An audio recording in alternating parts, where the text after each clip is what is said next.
the way that you've been, you mentioned the remixing one of Nessa's songs, and you did Rust, and you've done a whole... Yeah, that was a big part of it. I came back and I was like, I actually love making remixes. Yeah, that's been a big thing that snowballed for you. And then now you got into starting to collaborate with artists. Like, obviously you work with Mason as your best friend, but you collaborated with a couple Canadians. Yes. My dude Connor Price. My dude Lum. Yep.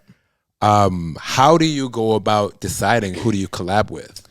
I mean, if I fuck with your music, then it's just literally that. Pretty much, yeah.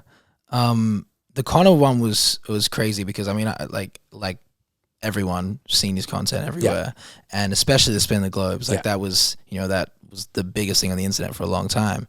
And when his wife reached out to me asking if I wanted to be spinning, I was like, yo, no. So Brianna reached out out of the blue. You just got an email, a DM. I saw he started following me, and I'm like, fuck yeah, like fuck Connor.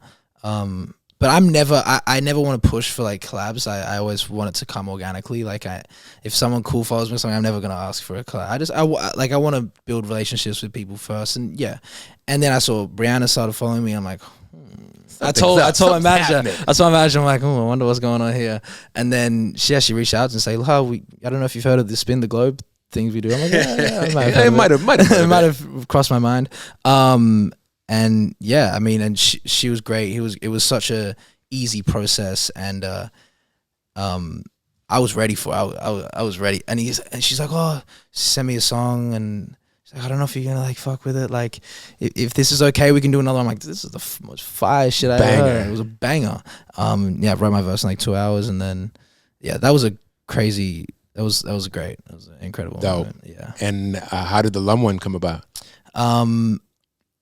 When I came here for the first time, the label kept on telling me like, this kid Lum, you need to link up with him. I'm like, who's this Lum kid, bro? Okay. I was looking him up. I'm like, yo, this dude looks cool as fuck. I want to suss him out. And we linked up, and he was such a genuine dude, so down to earth. His tone, his voice is crazy. And linked up in the studio and wrote that. And I didn't know what was going to happen with it. We just wrote it and moved on, and then got it finished, and now it's in the world. It's in the world. It's in the universe. In the universe, yeah. I'm sure you've been asked this before, but I got to ask while we're talking about collabs, who's the dream collab? Like, if you could leave here right now, go to the studio with anybody in the world, who would it be? Justin, for sure. Justin Bieber. Okay. Yeah. All right. There's a couple though, it's interesting, like Justin, like, for obvious reasons. I mean, it's Justin Bieber, and you don't have to explain why you would want to collab with Justin Bieber. He's dope as fuck. But Mike is one too, like obviously influencing my music. Like I like he's influenced so much of my early music, so that's a big dream for mine as well. All Chase Atlantic, I love Chase Atlantic. Okay. Yeah. Dope. I like it. Your I don't know if they fuck with me though. I've done so many remixes of this shit. Like, you know what though? Keep doing it, and if it's meant to be, it will. If not, then not. You just be a fan. Yeah. Yo, thank you for tuning in to Live Actually.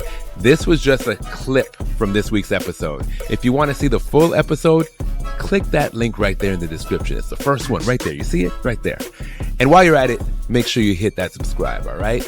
Big love from Four Corners. That's me. And this has been Live Actually. See you on the next one.